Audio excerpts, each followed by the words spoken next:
ዓለም በአሁኑ ሰዓት በታሪክ ታይቶ በማይታወቅ እጅግ አስፈሪ የጦርነት አፋፍ ላይ ትገኛለች። ትኩረታችንን ወደ ቴህራን እናድርግ። የኢራን መንግስት ቴሌቪዥን በድንገት አንድ ምስል አሳየም። በመሬት ውስጥ ጥልቅ በሆኑና በድንጋይ በተሰነጠቁ ዋሻዎች ውስጥ የተደበቀውን ራምሻር 4 የተባለውን እጅግ ዘመናዊ ሚሳኤል። ይህ ሚሳኤል ከፍተኛ አጥፊ ኃይል ያለውና ረጅም ርቀት የሚጓዝ የኢራን ኩራት ነው። ነገር ግን የሚገርመው ነገር ምስሉ ከታየ ከጥቂት ደቂቃዎች በኋላ የኢራን ባለስልጣናት ምስሉን በሙሉ ከስርጭት እንዲወጣ ማድረጋቸው ነው። ይህ የሆነው ደግሞ አሜሪካና ኢራን በኦማን ሊያደርጉት በነበረው ወሳኝ የኒኩሌር ድርድር ዋዜማ ላይ ነው። ይህ ድንገተኛ አሳይቶ መሰወር ተራ ስህተት አይደለም። ይልቁንም ለዋሽንግተን የተላከ ግልጽ ማስጠንቀቂያ ነው።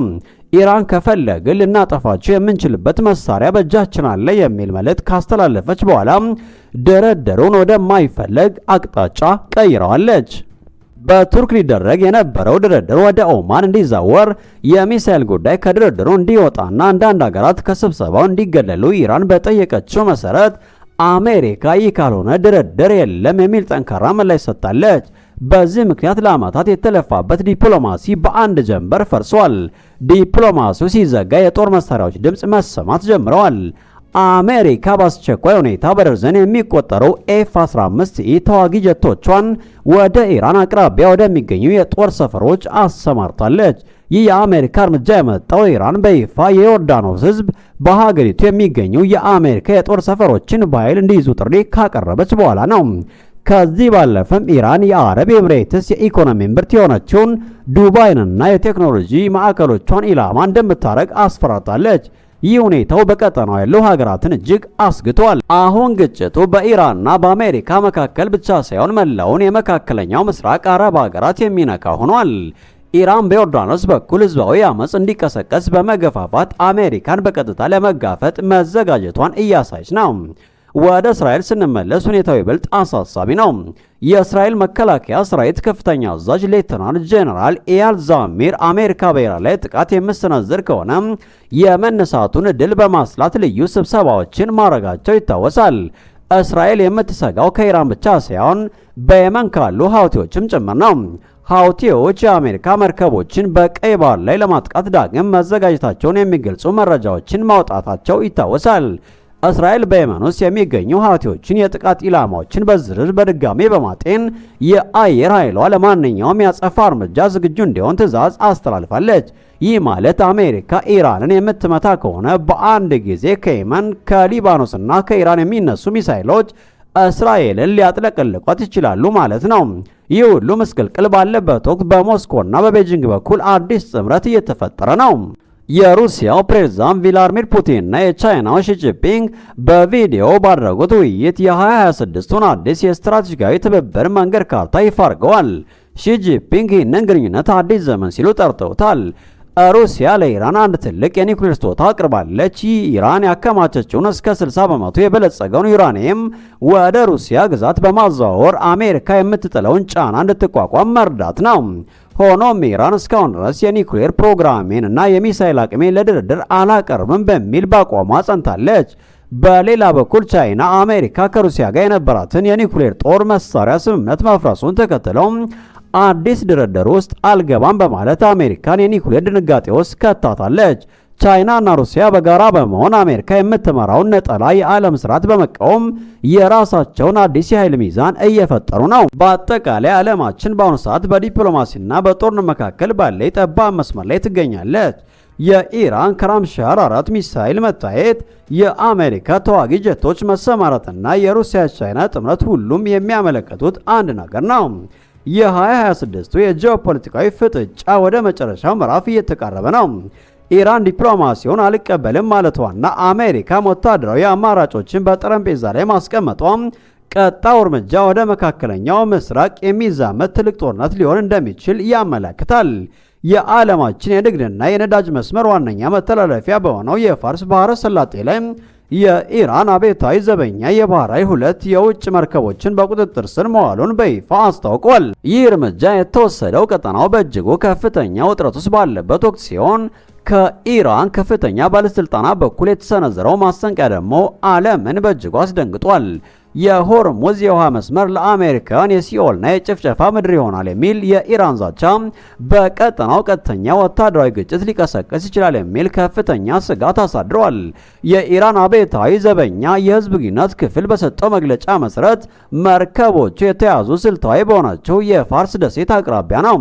እንደ ኢራን ይፋዊ የዜና ወኪል አይኤስኤንኤ ዘገባ ከሆነ እነዚህ ሁለት መርከቦች ከ1 ሚሊዮን ሊትር በላይ በህገወጥ መንገድ የተቀዳ ነዳጅ ጭነው ሲጓዙ ነበር።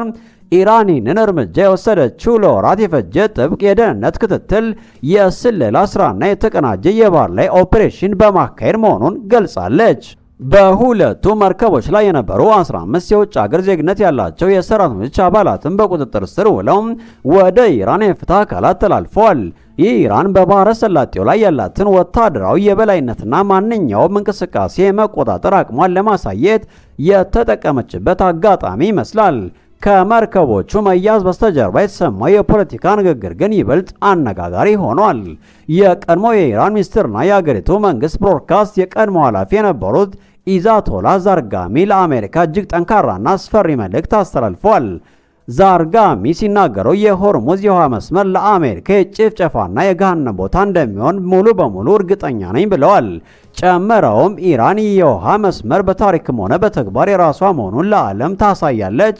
አሜሪካን ሊያደርጉ የሚችሉት ብቸኛ ነገር መርከቦቻቸውን በባህር ላይ እንዳንሻጉሊት ከቦታ ቦታ ማንቀሳቀስ ብቻ ነው በማለት አሜሪካንን አንኳሰው ተናግረዋል።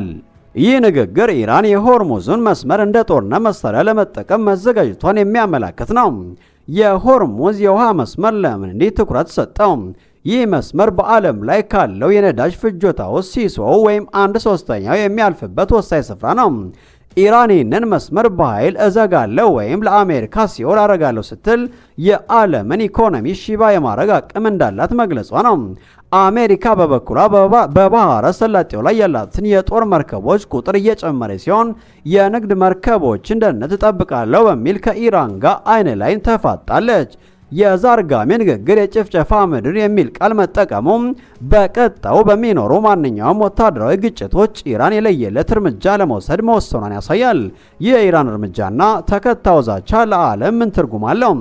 አንደኛው በነዳጅ ገበያ ላይ ከፍተኛ የዋጋ መናር ሊያስከትል ይችላል። ሁለተኛው በአሜሪካና በኢራን መካከል ያለው የቃላት ጦርነት ወደ ቀጥተኛ ወታደራዊ ግጭት የመቀየር እድሉ ሰፊ መሆኑን ያሳያል።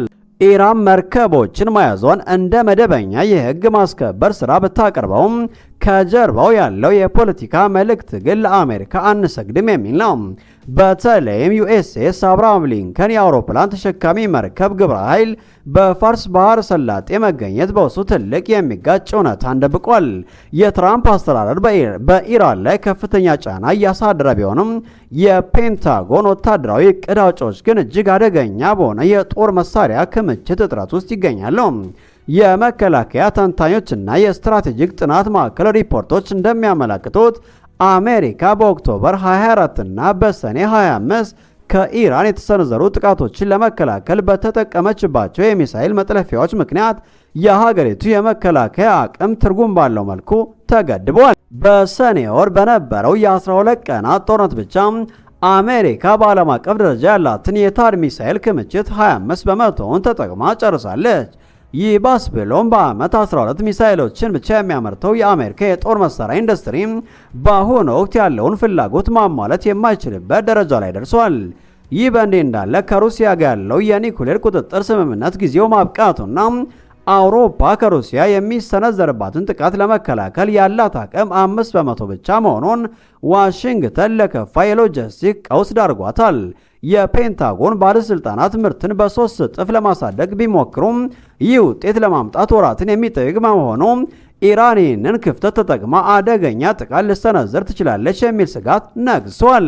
ዓለም አቀፉ ማህበረሰብ አርብ ጠዋት በኦማን ሙስካት የሚካሄደውን ድርድር በጉጉት እየተጠባበቀ ባለበት በዚህ ወቅት ፕሬዝዳንት ትራምፕ ኦፕሬሽን ሚድናይት ሃመር የተሰኘውን ወታደራዊ እርምጃ ይፋ ማድረጋቸው ቀጠናውን ይበልጥ አሟሙቆታል። ትራምፕ የኢራንን የኒኩሌር ጣቢያዎች ፍጹም አውድመናል ቢሉም የቴህራን አገዛዝ ግን አዲስ የሚሳኤል ዶክትሪን በመከተል ከመከላከያ ወደ ማጥቃት መሸጋገሩና ሚስጥራዊ የመሬት ውስጥ የሚሳኤል ጣቢያዎችን መክፈቱን ገልጿል። በድርድሩ ቦታ ምርጫ ላይ በኢስታንቡልና በሙስካት መካከል የነበረው ውጥረት ኢራን የሚሳኤል አቅሟን አሳልፋ ላለመስጠት የምታደርገው ተቃውሞ ማሳያ ነው። አሜሪካ ድርድሩ የሚሳኤልና የፕሮክሲ ቡድኖችን ጉዳይ እንዲያካትት ብትፈልግም ኢራን ግን ስለ ኒኩሌር ጉዳይ ብቻ ለመነጋገር ቆርጣ ተነስታለች። በ9 የአረብ ሀገራት ግፊት ትራምፕ ጃሬድ ኩሽነርና ስቲቭ ስኮፍን ወደ ቀጠናው በመላክ ዲፕሎማሲያዊ መፍትሄ ለመፈለግ ቢሞክሩም ለጠቅላይ መሪ አያቶላ ካሜኒ የሰጡት በጣም ሊጨነቁ ይገባል የሚል ማስጠንቀቂያ ግን ጦርነቱ በማንኛውም ሰዓት ሊፈነዳ እንደሚችል አመላካች ነው። የፊታችን አርብ ከጠዋቱ 4 ሰዓት በኦማን የሚካሄደው ስብሰባ የፊታችን አርብ ጠዋት 4 ሰዓት በኦማን የሚካሄደው ስብሰባ ወይ ታሪካዊ የሰላም ስምምነት ይገኝበታል አለያም ቀጠናውን ወደማይቀረው ከፍተኛ የጦርነት እሳት ውስጥ ይከተዋል። ጤና ይስጥልን።